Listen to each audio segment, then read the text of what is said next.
انبیاء کرام علیہم السلام 1,24,000 کم و بیش ہوئے، لیکن دین اسلام میں نبی پاک علیہ السلام کی امت میں جو مقام حضرت ابراہیم کا ہے وہ بس انہی کا ہے۔ ان کی زندگی ایک بڑی خوبصورت، بڑی منفرد اور مسلمانوں کے لیے بڑی اسوہ نور دینے والی زندگی ہے۔ نبی پاک صلی اللہ علیہ وسلم نے فرمایا، میں اپنے باپ حضرت ابراہیم کی دعا بن کے دنیا میں آیا ہوں۔ اور پھر محبوب پاک سید عالم صلی اللہ تعالی علیہ وسلم نے اپنی امت میں بھی جناب ابراہیم کے طریقے کو جاری رکھا۔ صحابہ نے قربانی کے بارے میں حضور سے پوچھا، ما ہذہ الاضحیہ، یا رسول اللہ صلی اللہ علیہ وسلم یہ قربانی کیا ہے؟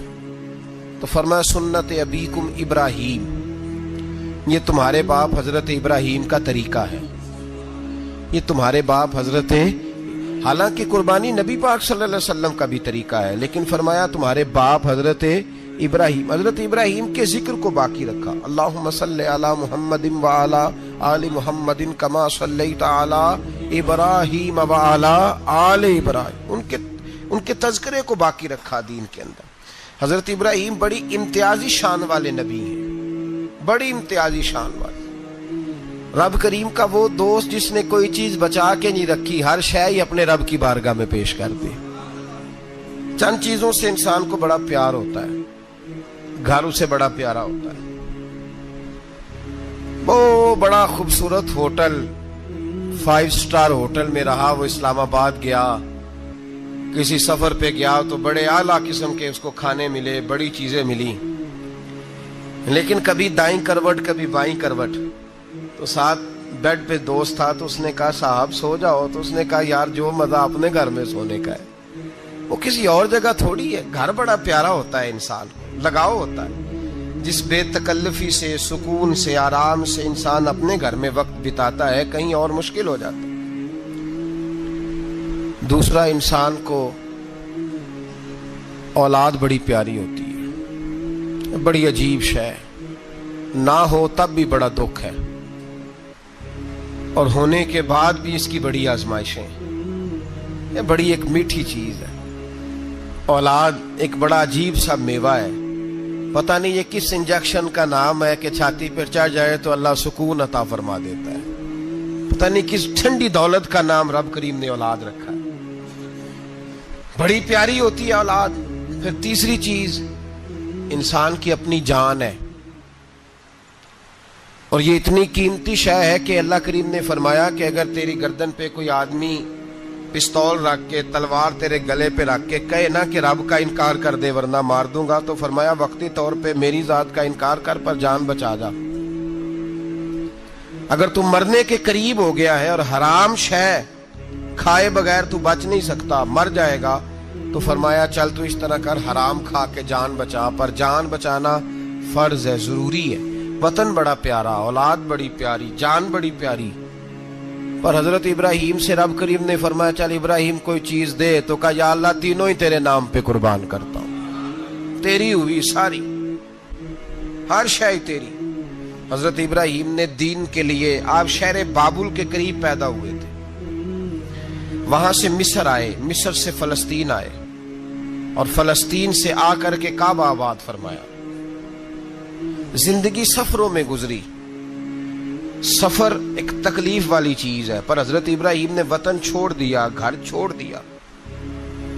جان بڑی عزیز ہوتی ہے اصل میں نا، جب انسان جد و جہد کرتا ہے نا دین کے لیے، تو اس کے رستے میں بڑی چیزیں آتی ہیں، کبھی اولاد، کبھی گھر، کبھی باہر، کبھی حکومتیں، کبھی سیاستیں، کبھی چدراہٹیں، اس کے رستے میں بڑا کچھ آتا ہے، اور اسے ہر چیز کو فیس کرنا پڑتا ہے۔ گھر کے اندر بھی جنگ ہوتی ہے اور گھر کے باہر بھی لڑائی ہوتی ہے، یہ آسان ہے ہی نہیں۔ ہم تو خیر ہتھیار چھوڑ کے پھینکنے والے لوگ ہیں، ہم بھولے بھالے لوگ ہیں، ہم کہتے ہیں میں نے تو کہا تھا مہندی نہ کرو، پر بیٹے نہیں مانے، بھولے جو ہوئے۔ اسی طرح حالانکہ اگر وہ بیٹا کہے نا کہ ابا جی لاؤ زندگی میں سارا کچھ میرے نام کرو، تو پھر ہم بھولے نہیں ہوتے۔ اور اس وقت ہم تیز ہوتے ہیں، کہتے ہیں یہ کیسے ہو سکتا ہے، ہاتھ کاٹ کے دے دوں. اس وقت نہیں. دین کے معاملے میں بولے ہوتے ہیں، بیٹا بد مذہب کے پاس جا رہا ہے تو اس وقت ہم بولے بالے ہیں، کوئی عرض نہیں. لیکن اگر وہ اپنی پسند کی شادی کرے ہمیں کراس کر کے، پھر ساتھ ہی ہم تیز ہو جاتے ہیں. تو حضرت ابراہیم نے جب دین کے لیے نکلے تو جد و جہد کی، گھر کے اندر بھی گھر کے باہر بھی. آپ کے والد کا نام طارق ہے، وہ توحید پرست تھے، ایماندار تھے، پرہیزگار تھے. آپ کے چچا کا نام آزر ہے، وہ بت پرست تھے، بت بیچا کرتے تھے. حضرت سیدنا ابراہیم علیہ السلام جب میدان عمل میں نکلے تو حضرت ابراہیم علیہ السلام نے اپنے گھر سے جہاد شروع کیا. لڑنا پڑا، گھر کے اصولوں سے. چچا نے جو رواج بنائے ہوئے تھے اس رواج سے ٹکرائے. فرمایا میں اپنے گھر کے اندر یہ بت پرستی نہیں ہونے دیں گا. چچا کو ایک دفعہ نہیں، بار بار 100 دفعہ سمجھایا. آپ کا چچا بت بنا کے بیچا کرتا تھا. حضرت ابراہیم علیہ السلام تھوڑے بڑے ہوئے تو کہنے لگا کہ چلو میرے ساتھ، تم بھی بت بیچنے ہیں، ہمارا کاروبار ہے. حضرت ابراہیم ساتھ نکلے تو بت پکڑا ہے، گندے پانی کے اندر اس بت کو ڈبوتے ہیں. کہتے ہیں کسی نے خریدنا ہے تو خرید لو، نہ یہ نفع دے سکتا ہے نہ نقصان دے سکتا ہے. جو اپنا آپ نہیں بچا سکتا تمہیں کیا بچائے گا، خریدنا ہے تو خرید لو. چچا کہنے لگا تو کاروبار چمکا رہا ہے کہ تباہ کر رہا ہے. گھر میں بڑے معاملات خراب ہوئے، جھگڑے ہوئے، لیکن حضرت ابراہیم علیہ السلام ایک منٹ کے لیے بھی اپنے گھر کے اندر بھی کمپرومائز کرنے کو تیار. یہ تھوڑا مشکل میں نے پہلو چھیڑ دیا ہے، یہ تھوڑا مشکل پہلو چھیڑ دیا ہے. بڑا سمجھدار آدمی ہے پر بیوی سے پردہ نہیں کرا سکتا. سیانا ہے، پنچایت کا بندہ ہے، جو اس سے آپ کہیں گے وہ بات یہ سنائے گا، لیکن کہتا ہے نہیں جی میں نے کوشش کر لی ہے. کس قسم کی کوشش ہے صاحب، یہ کیسے ہو گیا؟ حضرت ابراہیم علیہ السلام نے گھر کے اندر سے فرمایا نہیں کرنے دوں گا. گھر کے اندر بھی ٹکرائے. فرمایا تم جو بھی ہو، پاش پاش کیا چچا کے اصولوں کو. اور باہر جب نکلے تو صرف علاقے کے چیئرمین سے نہیں ٹکرائے، ایم پی ایم این اے وزیر مشیر سے نہیں ٹکرائے. سپر پاور نمرود دنیا کا واحد حکمران تھا اس وقت، دوسرا کوئی حکمران ہی نہیں تھا. اکیلے حکمران سے جا کر ٹکرائے. کوئی ساتھ فوج نہیں تھی، کوئی ساتھ ان کے طاقت بظاہر دنیا داری کی کوئی نہیں تھی، پر حضرت ابراہیم جا کے ٹکرائے. اور میرے رسول پاک صلی اللہ علیہ وسلم نے سند بیان کی. فرمایا افضل الجہاد کلمۃ الحق عند سلطان الجابر. فرمایا سب سے افضل جہاد یہ ہے کہ تو ظالم بادشاہ کے سامنے کھڑے ہو کے حق بات بیان کر دے. یہ سب سے بڑا جہاد ہے، یہ سب سے افضل الجہاد کلمۃ الحق عند سلطان الجابر، سب سے بڑا جہاد. حضرت ابراہیم کھڑے ہو گئے، سپر پاور سے ٹکرائے. یہاں ہم لوگ حکمتوں کا شکار ہیں، دیکھیں گے، کریں گے، سوچیں گے. اور مولوی صاحب کو ویسے کہتے ہیں آپ پرہیز کریں سیاسی باتوں سے. بھئی اللہ کے ہر نبی نے جا کے وقت کے ظالم حکمران کو لتاڑا ہے، للکارا ہے. یہ تو مشن انبیاء ہے. حضرت سیدنا ابراہیم علیہ السلام نے جو اس کو جا کے کہا کہ تو جھوٹ بولتا ہے، تو جھوٹا ہے، تو خدائی کا دعویٰ کرتا ہے، تو بہت بڑا ظالم ہے. اور قرآن مجید نے اس ساری بات کو بیان فرمایا. حضرت ابراہیم علیہ السلام سے کہنے لگا میں رب ہوں. تو آپ نے فرمایا میرا رب تو وہ ہے جو زندہ کرتا اور مارتا ہے. تو پھر آپ حق بات بیان کریں گے تو اللہ مارے گا کہ بندہ مارے گا؟ کچھ بھی نہیں ہوتا، کیونکہ زندگی موت کس کے ہاتھ میں ہے؟ اللہ کے ہاتھ میں. زندگی موت اللہ، کچھ بھی نہیں ہوتا. انسان صحیح سمت کا تعین کرے اور صحیح چلے.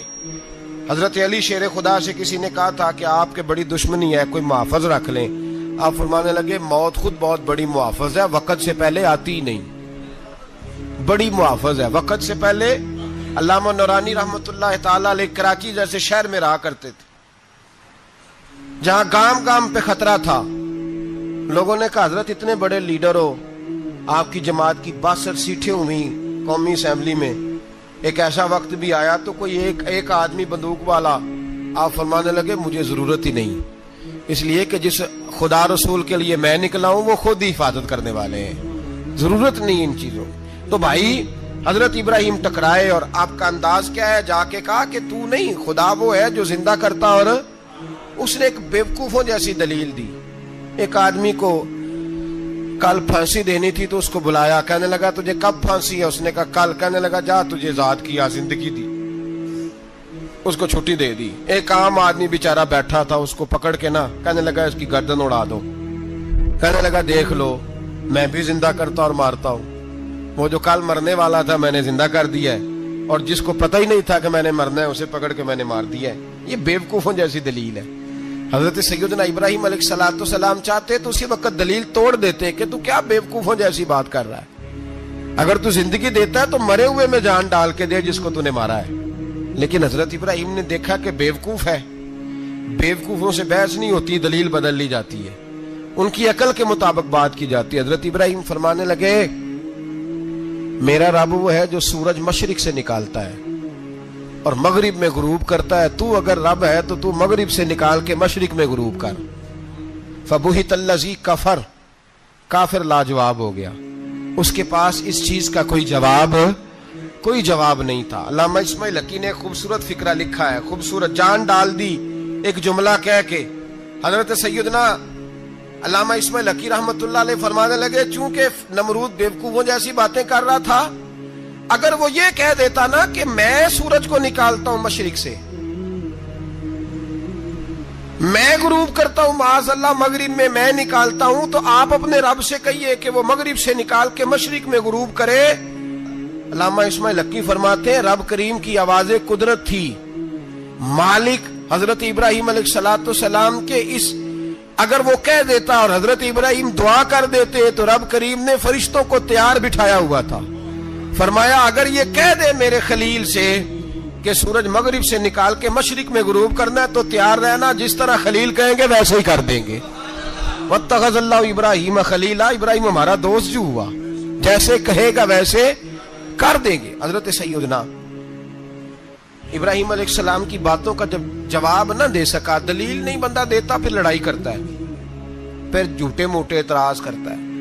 دلیل ختم ہوتی ہے تو لوگ ذاتیات پہ اترتے ہیں, کہتے ہیں یہ کھانستا صحیح نہیں, دیکھتا صحیح نہیں. دلیل ختم, اب ذاتیات پہ اترے, کہنے لگے مجھے پتا چلا ہے کہ یہ فلانی جگہ گیا تھا تو وہاں جا کے اس نے اس طرح کیا ہے. پھر لوگ ذاتیات پہ اترتے ہیں, جب دلیل کا جواب دلیل سے نہیں دے پاتے پھر ذاتیات پر اتر کر حملے کرتے ہیں. حضرت ابراہیم کے دلائل کا جواب نمرود نہ دے سکا تو کہنے لگا کہ اس کو آگ میں ڈال دو. قوم گئی ہوئی تھی ساری, آپ نے بات سنی ہوئی ہے, میں نے صرف اشارہ دینا ہے, میلے پہ. تو حضرت سیدنا ابراہیم علیہ السلام نے سارے بت توڑ دیے, کلاڑا بڑے بت کی گردن پہ رکھا. واپس آئے, کہنے لگے بت کس نے توڑے ہیں؟ تو فرمایا اس سے پوچھ لو جس کی گردن پہ کلاڑا ہے.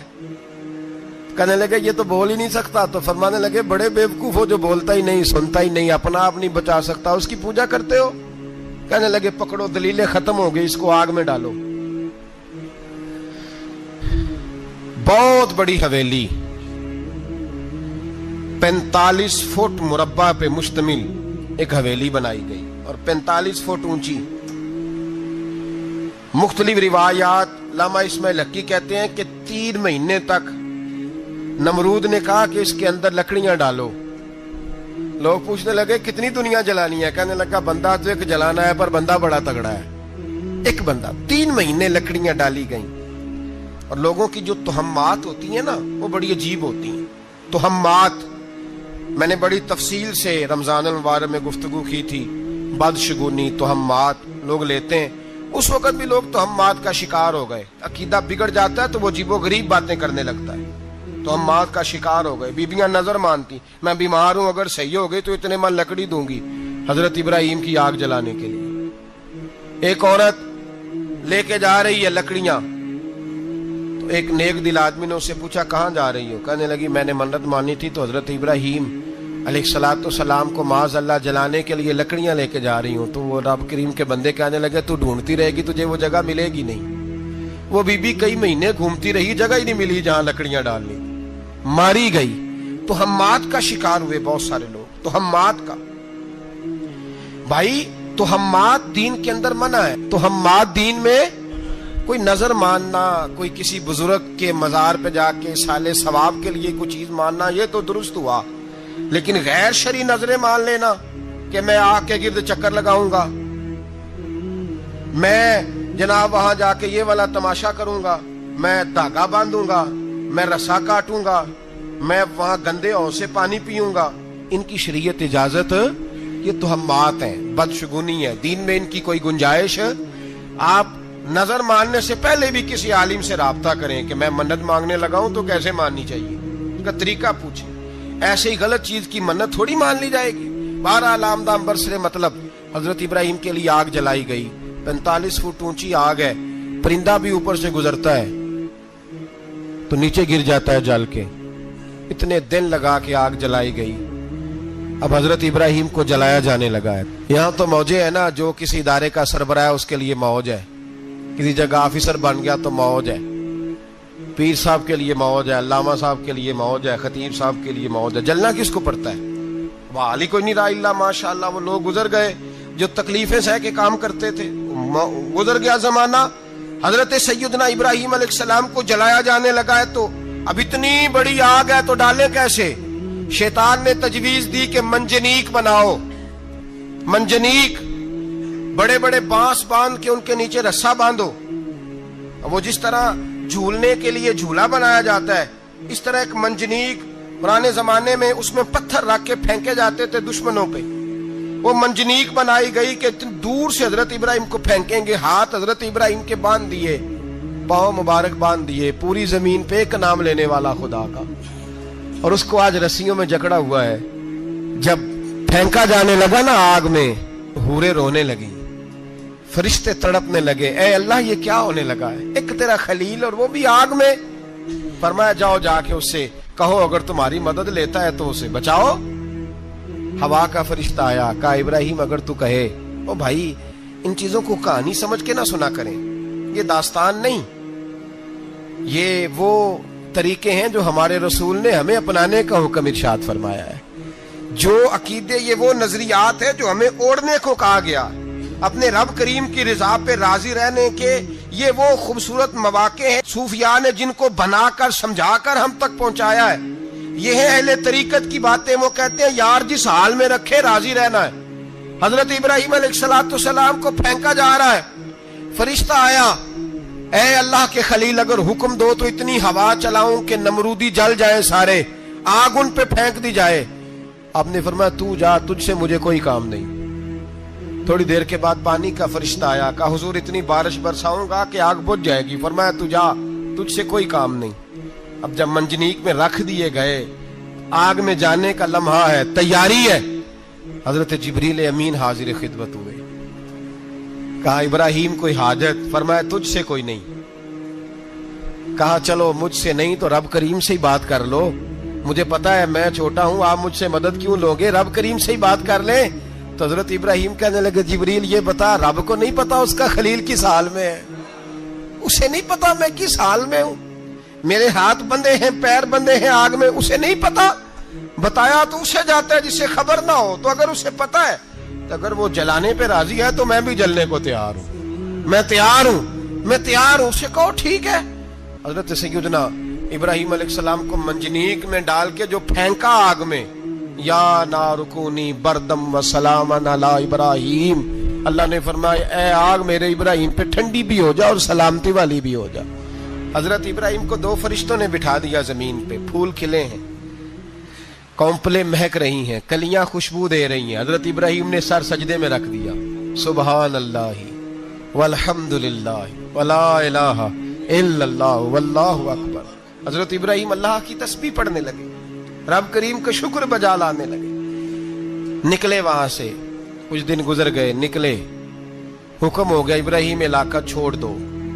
حضرت ابراہیم علیہ السلام وہاں سے نکل کے مصر آئے، چچا کے پاس ٹھہرے، انہوں نے اپنی بیٹی جناب سارہ کا نکاح کر دیا۔ کچھ آگے بڑھے تو ایک ظالم بادشاہ سے ٹکرائے، اس نے ایک شہزادی، ایک بادشاہ کی بیٹی قید کی ہوئی تھی، جناب ہاجرہ نام تھا، ان کو قید سے چھڑا کے ساتھ لائے۔ حضرت لوط علیہ السلام بھی ساتھ، یہ 4 لوگوں کا قافلہ چلا، فلسطین میں جا کے پڑاؤ ڈالا، گھر بار چھوڑا، تبلیغ شروع ہوئی۔ حضرت ابراہیم کے گھر میں 2 خواتین ہیں، ایک آپ کی بیوی ہیں، ایک حضرت ہاجرہ ہے، اولاد کوئی نہیں، بڑا میوہ ہے میٹھا،